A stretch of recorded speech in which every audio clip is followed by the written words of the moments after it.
Student, विद्या creator से मैं निशा। मैं यूपी स्पेशल का जो अध्याय 3 है वो शुरू कर रही हूँ। अध्याय 1 और 2 हमारा हो चुका है। चलिए स्टार्ट करते हैं। ये जो है अध्याय 3, इसमें आपका जनगणना परिदृश्य है।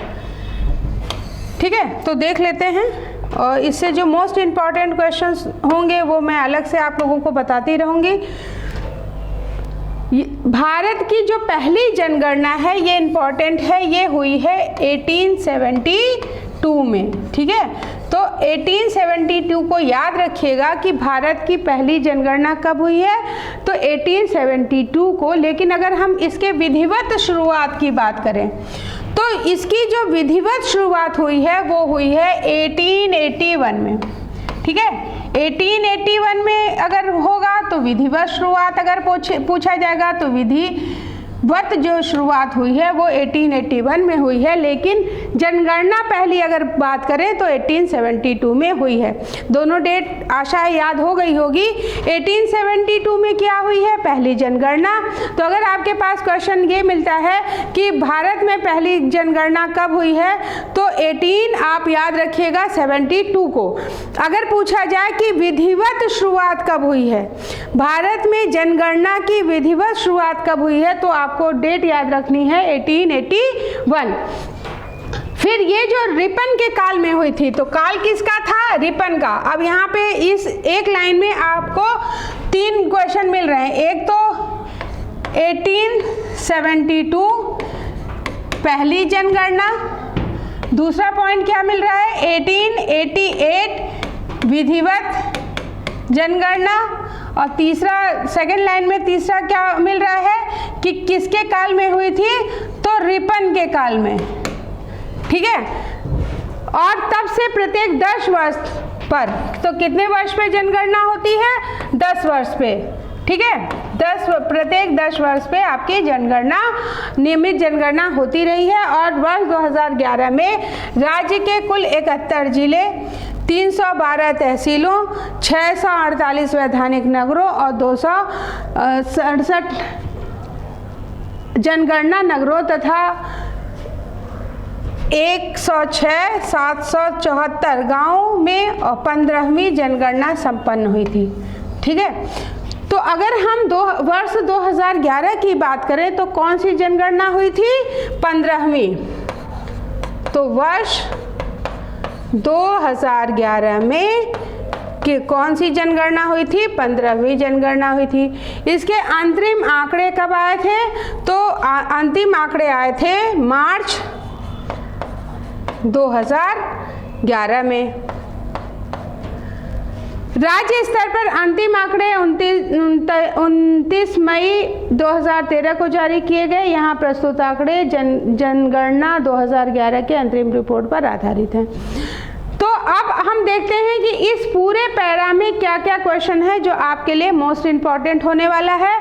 तो पहली चीज़ है कि पहली जनगणना कब हुई है, तो 1872 में। विधिवत शुरुआत इसकी कब हुई है, 1888 में। और अगर काल पूछें तो रिपन का काल था। और ये जो जनगणना होती है प्रत्येक 10 वर्ष के अंतराल पे होगी।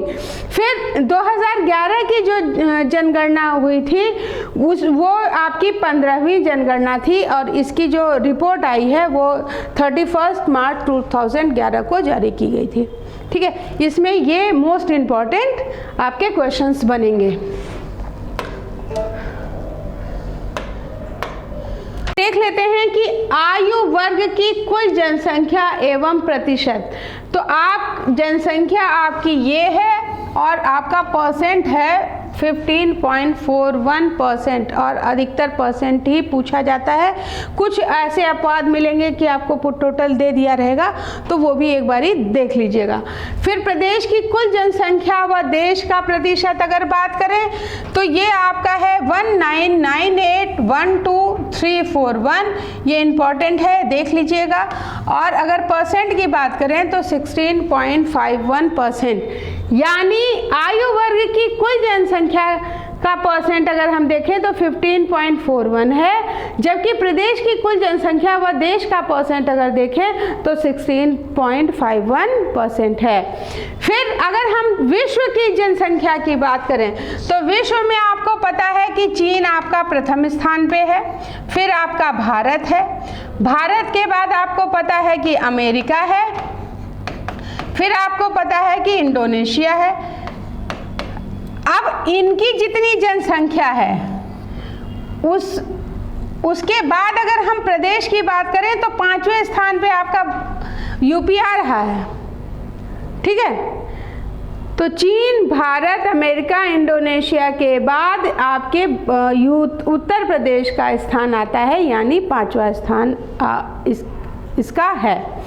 फिर कुल पुरुष जनसंख्या व प्रतिशत की बात करें तो ये है 52.29%। कुल महिला जनसंख्या प्रतिशत है 47.71%। कुल ग्रामीण जनसंख्या व प्रतिशत अगर हम देखें तो इसका जो परसेंटेज है वो 77.73%। अब 777 बस 3 तो लगाना है, तो ये तो याद ही हो जाएगा आप लोगों को, ग्रामीण, ठीक है। तो ग्रामीण में क्या क्या है, 77.73%। फिर से रिवाइज कर लेते हैं। अगर आयु वर्ग की कुल जनसंख्या पूछे तो 15.41, अगर प्रदेश की कुल जनसंख्या देश का परसेंट पूछे तो 16.51, अगर स्थान विश्व में पूछे तो 5वें स्थान पे, फिर अगर कुल पुरुष जनसंख्या पूछे तो 52.29%, जबकि महिलाओं की जो है वो 47.71, ठीक है। अब देखिए महिलाओं में आपको क्या याद रखना है, 4 है, 7 है, फिर 7 है, फिर 1 है, ठीक है। और अगर कुल ग्रामीण जनसंख्या का परसेंट देखें तो 77.73% है आपका। ऐसे डिजिट को एक बार बसा लीजिएगा, याद हो जाएगा। फिर कुल नगरीय जनसंख्या व प्रतिशत आपका कितना है, नगरीय जनसंख्या 22.27%। अगर देश की कुल ग्रामीण जनसंख्या में उत्तर प्रदेश को देखें तो देश में इसका पहला स्थान है और परसेंटेज इसका है 18.63%। फिर देश की कुल शहरी जनसंख्या में उत्तर प्रदेश में महाराष्ट्र के बाद दूसरा स्थान है, महाराष्ट्र के बाद, ठीक है। और शहरी की बात हो रही है, ठीक है। देश की कुल शहरी जनसंख्या में उत्तर प्रदेश महाराष्ट्र के बाद दूसरा, एक दशक में बढ़ी कुल जनसंख्या आपकी है 336,14420। फिर 2001 और 11 के दौरान औसत 10 की वार्षिक वृद्धि दर की अगर हम बात करें तो ये वृद्धि दर है 20.23% व 1.85%। अगर 2001 और 11 के दौरान 10 की वृद्धि दर की गिरावट की बात करें तो ये आपका है 5.62%। और 2001 और 11 के दौरान पुरुष व महिलाओं की वृद्धि दर की बात करें तो ये है 19.31 और 21.23%। ये वाला भी आपका इम्पॉर्टेंट है और ये वाला भी इम्पॉर्टेंट है। बाकी तो सारे इम्पॉर्टेंट है ही हैं, मोस्ट इम्पॉर्टेंट की बात कर रही हूँ मैं। 2001 और 11 के दौरान महिलाओं की वृद्धि दर पुरुषों से अधिक रहा है कब, कितना, तो 1.92%। 2001 और 11 के दौरान ग्रामीण व शहरी आबादी में वृद्धि दर कितनी रही है, 17.96 और जो है 28.82%। 10 की वृद्धि दर में सभी राज्यों में स्थान अगर बात करें तो आपका रहा है 15वां। औसत घनत्व 829 प्रति वर्ग किलोमीटर और 2001 और 11 के दौरान जन घनत्व में वृद्धि की बात करें तो 139 की रही है, ठीक है। जन घनत्व में सभी राज्यों में स्थान 9वां है और औसत लिंगानुपात आपका 912 या 1000 है, यानी 912 और 1000, ठीक है।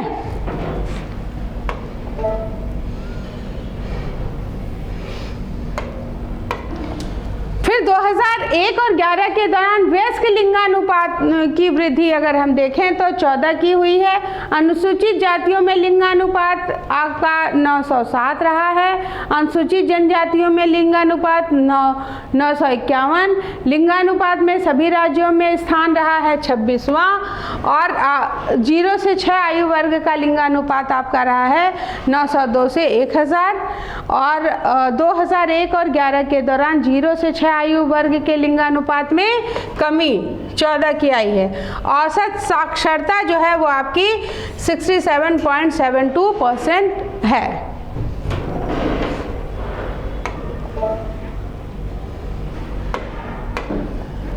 दो 2001 और 11 के दौरान औसत साक्षरता में वृद्धि हुई है तो 11.36% की। और पुरुष व महिला साक्षरता का क्रमशः 2011 की अगर बात करें तो 77.3, 57.2।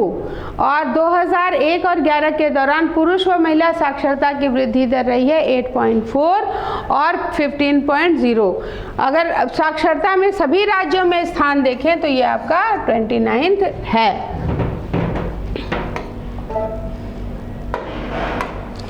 फिर सर्वाधिक व सबसे कम जनसंख्या वाले जिले ये आपके हैं प्रयागराज और महोबा। तो सर्वाधिक आपका है प्रयागराज और सबसे कम की बात करें तो ये है आपका महोबा। इसको आप मैप में भर लीजिएगा यूपी का, जैसे हमने कहा था कि एक प्लेन ड्राइंग की जिस पे पेंट करते हैं वो वाली बुक एक लेके आ जाइएगा, उसी पे आप फिल कर लीजिएगा मैप राजनैतिक वाला। और उसमें ये जैसे बोला है प्रयागराज और महोबा, तो प्रयागराज में लिख लीजिएगा सर्वाधिक और सबसे कम जनसंख्या वाला लिख लीजिएगा महोबा, तो वैसे भी याद हो जाएगा। और किस सीमा को छू रहा है, जैसे मान लीजिए लखनऊ को किस सीमा, किस ज़िले की सीमा नहीं छूती है या किसकी छूती है, इस तरह से और ज़िले भी पूछ सकते हैं कि महोबा को किसकी सीमा छू रही है, किसकी नहीं छू रही है। तो जब आप मैप भरोगे तो आपको वैसे भी सारी चीज़ें बिना रटे याद हो जाएंगी। ठीक है, तो एक पंथ दो काज जो हमें करना है वो वहाँ पे पूरा हो जाएगा। फिर बात करते हैं सर्वाधिक व सबसे कम जनघनत्व वाले जिले। तो गाजियाबाद सर्वाधिक है जनघनत्व और ललितपुर में सबसे कम जनघनत्व है। फिर सर्वाधिक व सबसे कम साक्षरता, ये सारे ही इम्पॉर्टेंट है, आपको सभी याद करने हैं। फिर सर्वाधिक व सबसे कम साक्षरता वाला, तो सर्वाधिक साक्षरता गौतम बुद्ध नगर में और सबसे कम साक्षरता आपके श्रावस्ती में है। फिर ये परसेंट भी आप याद कर लीजिएगा। सर्वाधिक व सबसे कम महिला साक्षरता वाला जिला की अगर हम बात करें तो सर्वाधिक महिला जो साक्षरता है वो कानपुर में है और सबसे कम साक्षरता आपकी श्रावस्ती में है। सर्वाधिक और सबसे कम पुरुष साक्षरता की बात करें तो सर्वाधिक साक्षर जो है आपको गौतम बुद्ध में मिलेंगे और सबसे कम पुरुष साक्षर मिलेंगे श्रावस्ती में। ठीक है, सबसे कम महिलाएं भी तो श्रावस्ती में मिल रही हैं। ठीक है, ऐसे याद कर लीजिएगा कि श्रावस्ती में सबसे कम महिला साक्षरता है और सबसे कम पुरुष साक्षरता है। तो श्रावस्ती जो है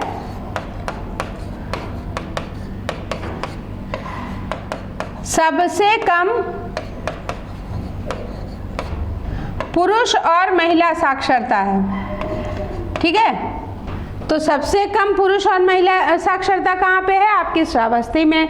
सर्वाधिक साक्षरता अगर देखें महिला साक्षरता तो वो कानपुर में मिलेगी।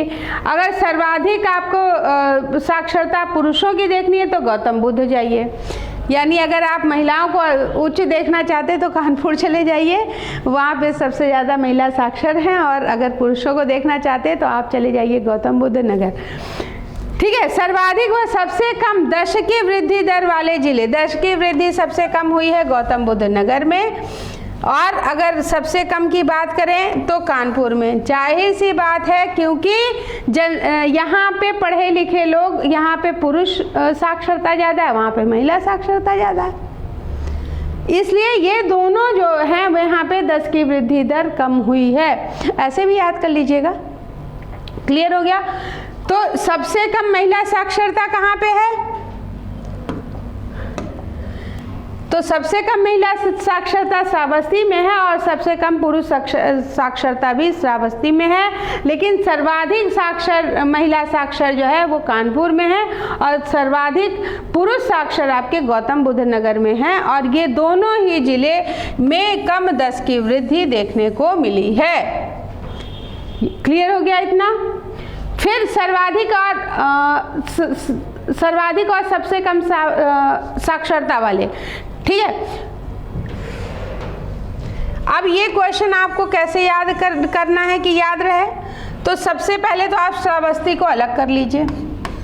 श्रावस्ती में जो है सबसे कम साक्षरता है, चाहे वो पुरुष की बात करें तो भी कम है, महिलाओं की बात करें तो भी कम है। क्लियर हो गया?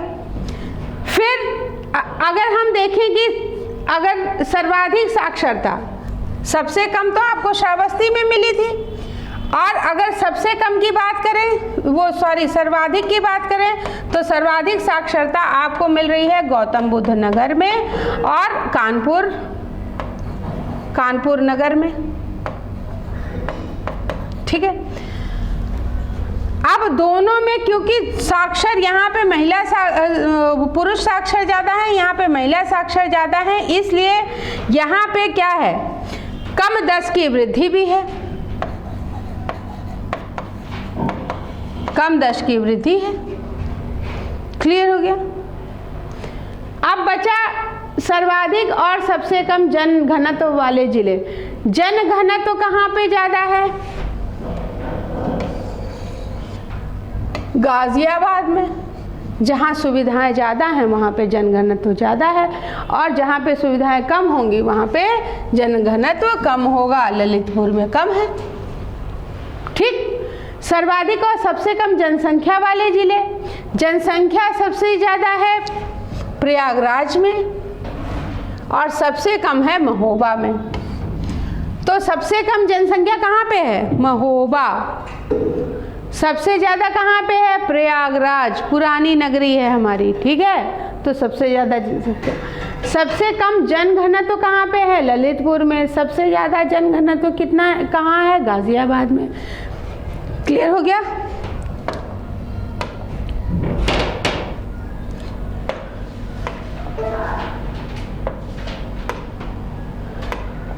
फिर सर्वाधिक व सबसे कम लिंगानुपात वाले जिले। लिंगानुपात, सर्वाधिक लिंगानुपात जौनपुर में है, ठीक है। अब गौतम बुद्ध नगर में सबसे कम लिंगानुपात है क्योंकि यहाँ पे पुरुष साक्षरता ज़्यादा है। ऐसे भी याद कर सकते हैं आप, ठीक है। एक दूसरे को कोरिलेट करके याद करिएगा तो वो क्वेश्चन वहाँ पे आपका गलत नहीं होगा।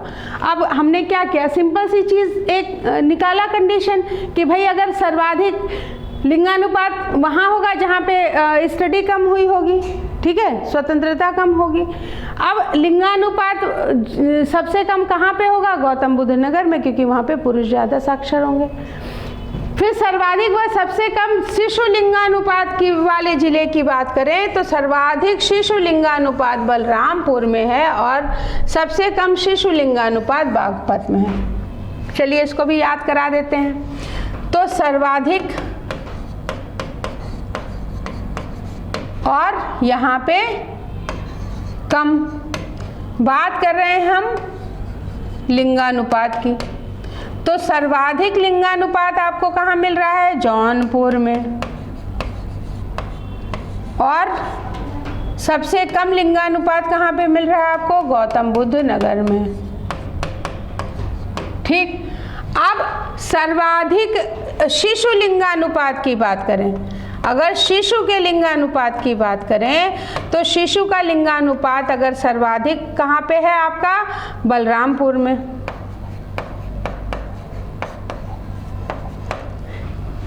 और सबसे कम जो है बागपत में, ठीक है। आप दोनों ब हैं, ठीक है। तो बलराम दोनों क्या हैं? शिशु थे, बच्चे ही तो थे, बाद में बड़े हुए अलग बात है, लेकिन इनकी जो नटखट लीलाएं हैं बल और राम, तो जहाँ पे बल और राम हैं वहाँ पे जो है सर्वाधिक लिंगानुपात शिशु लिंगानुपात है, और जहाँ पे आपके बाघ हैं वहाँ पे सबसे कम शिशु लिंगानुपात होगा, क्योंकि बाघ में बच्चे अगर जाएंगे तो उनको भगा दिया जाता है। ऐसे भी आप याद कर लेंगे, ठीक है।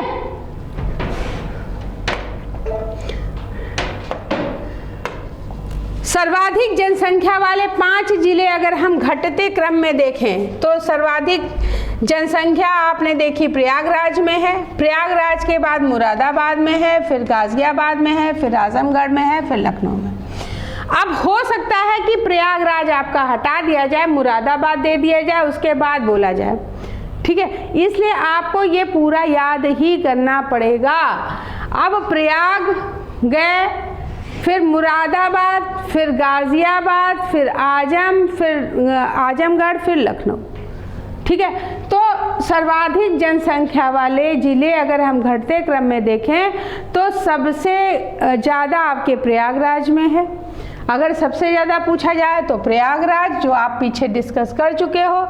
इसके बाद आप आइए मुरादाबाद, तो ऐसे भी याद कर सकते हैं, प्र म ग आ और ल, प्रमग आल, ठीक है, प्रमगाल, या प्रयाग, फिर मुरादमागी, फिर गाजी के पास गए, फिर आजमाया, फिर लखनऊ आ गए। ऐसे भी याद कर सकते हो। न्यूनतम जनसंख्या वाले 5 जिले बढ़ते क्रम में देखें तो सबसे कम जनसंख्या महोबा, फिर उसके बाद चित्रकूट, फिर हमीरपुर, फिर श्रावस्ती, फिर आपका ललितपुर की है।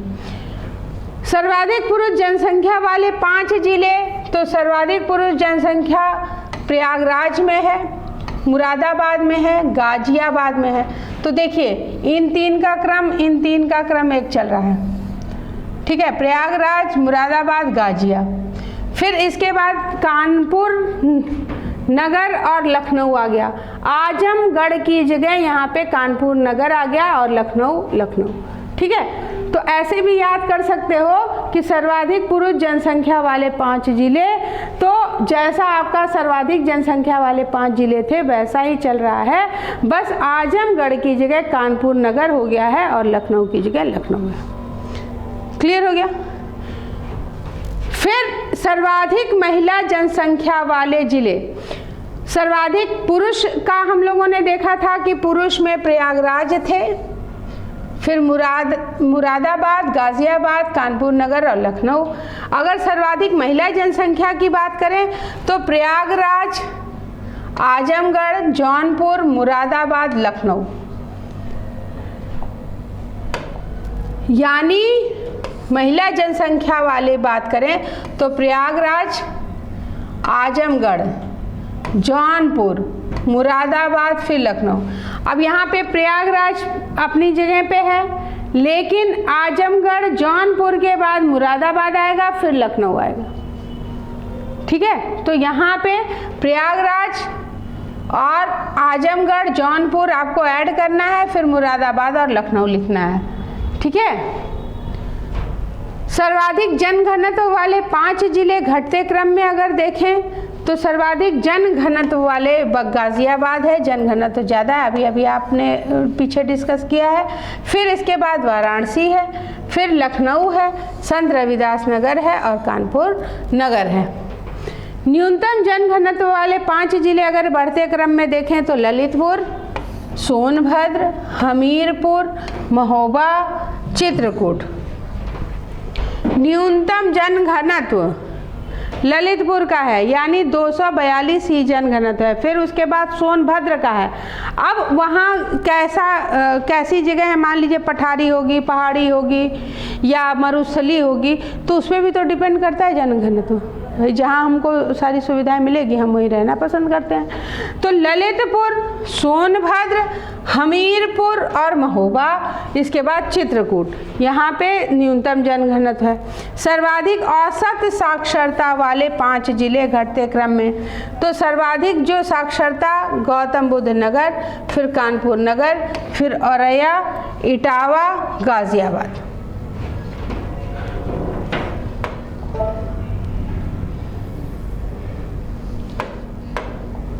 न्यूनतम औसत साक्षरता वाले 5 जिले हैं श्रावस्ती, न्यूनतम श्रावस्ती अभी अभी आप लोगों ने पढ़ाई है, पीछे डिस्कस किया है। फिर बहराइच, बलरामपुर, बदायूं और रामपुर।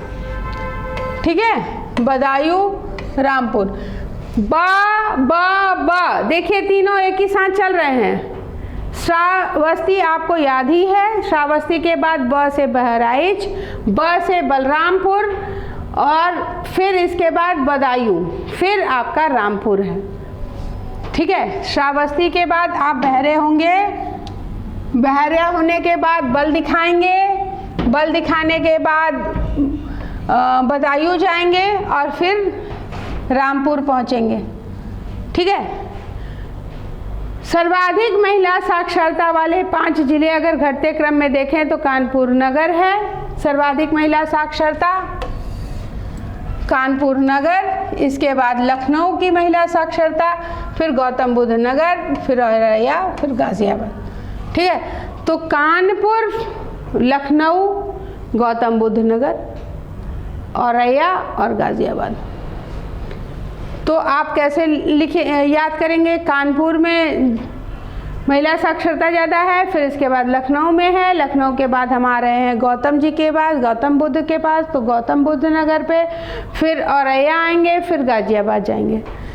फिर न्यूनतम महिला साक्षरता वाले 5 जिले अगर बात करें तो श्रावस्ती में न्यूनतम है, फिर बलरामपुर, बहराइच, बदायूं और रामपुर। न्यूनतम औसत साक्षरता वाले ही ये जिले हैं और यही जिले आपके न्यूनतम महिला साक्षरता वाले भी हैं, तो इसलिए ये दोनों देखिएगा सेम है। ठीक है, श्रावस्ती औसत साक्षरता वाले 5 जिले बोले, बस आप परसेंटेज ध्यान रखिएगा, बाकी सीक्वेंस वही है।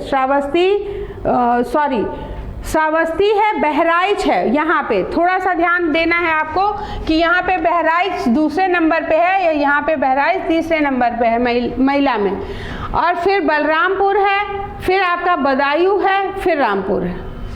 सारी सीक्वेंस सेम है, सिर्फ एक को छोड़ के बहराइच यहाँ पे दूसरे स्थान पे है। अगर न्यूनतम औसत साक्षरता की बात करें तो दूसरे स्थान पे है, अगर न्यूनतम महिला साक्षरता की बात करें तो वो तीसरे स्थान पे है, और तीसरे स्थान पे यहाँ पे न्यूनतम औसत साक्षरता में बलरामपुर है, जबकि बलरामपुर महिला साक्षरता में दूसरे स्थान पे है, फिर बदायूं और रामपुर का स्थान है आपका। क्लियर हो गया? तो बहराइच और बलरामपुर में क्रॉस वाला है, ये बस याद रखिएगा। सर्वाधिक पुरुष साक्षरता वाले जिले अगर हम देखें घटते क्रम में तो सर्वाधिक पुरुष साक्षरता कहाँ थी? गौतम बुद्ध नगर में, फिर इसके बाद औरैया में है, फिर इटावा में है, फिर गाजियाबाद, फिर झांसी। सबसे कम पुरुष साक्षरता अगर देखें तो श्रावस्ती में है, फिर बहराइच में है, फिर बलरामपुर में है, फिर बदायूं है, फिर रामपुर है। अब यहाँ पे फिर से देख लीजिएगा, न्यूनतम महिला साक्षरता वाले जिले श्रावस्ती, बलरामपुर, बहराइच, बदायूं और रामपुर है। यानी न्यूनतम, और चलिए इस तरह से समझा देते हैं कि अगर सबसे कम न्यूनतम साक्षरता, न्यूनतम अगर बात करें तो आपका क्या था? श्रावस्ती था, श्रावस्ती के बाद बहराइच था, बहराइच के बाद आपका है बलरामपुर, फिर बलरामपुर के बाद है बदायूं, और बदायूं के बाद है आपका रामपुर।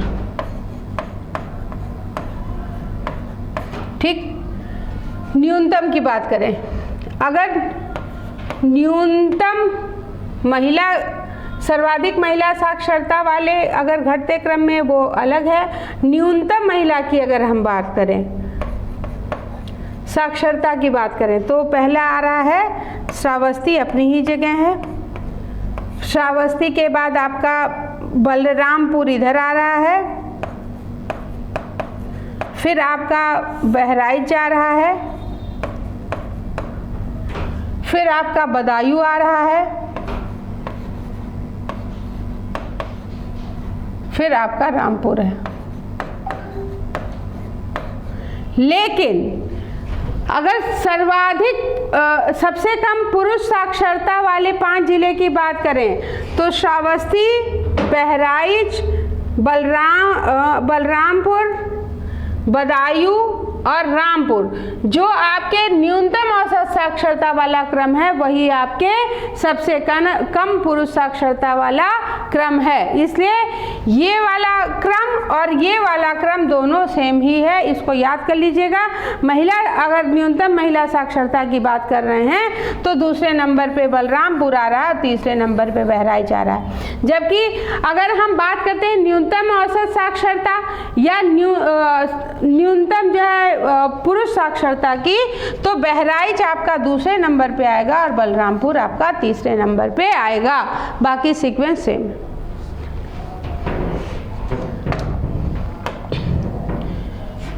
फिर सर्वाधिक 10 की वृद्धि दर वाले जिले अगर बात करें तो गौतम बुद्ध नगर 10 की वृद्धि सर्वाधिक है, क्योंकि यहाँ पे आपने सर्वाधिक पुरुष साक्षरता भी आपने गौतम बुद्ध में देखी और जो पॉपुलेशन है वो भी आप यहाँ पे देख रहे हो। फिर गाजियाबाद है, श्रावस्ती है, बहराइच है, बलरामपुर है।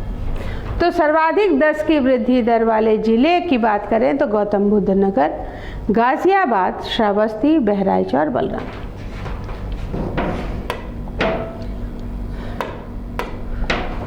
फिर न्यूनतम 10 की वृद्धि दर वाले जिले कानपुर नगर, हमीरपुर, बागपत, फतेहपुर और देवरिया। सर्वाधिक लिंगानुपात वाले जिले जौनपुर, आजमगढ़, देवरिया, प्रतापगढ़ और सुल्तानपुर।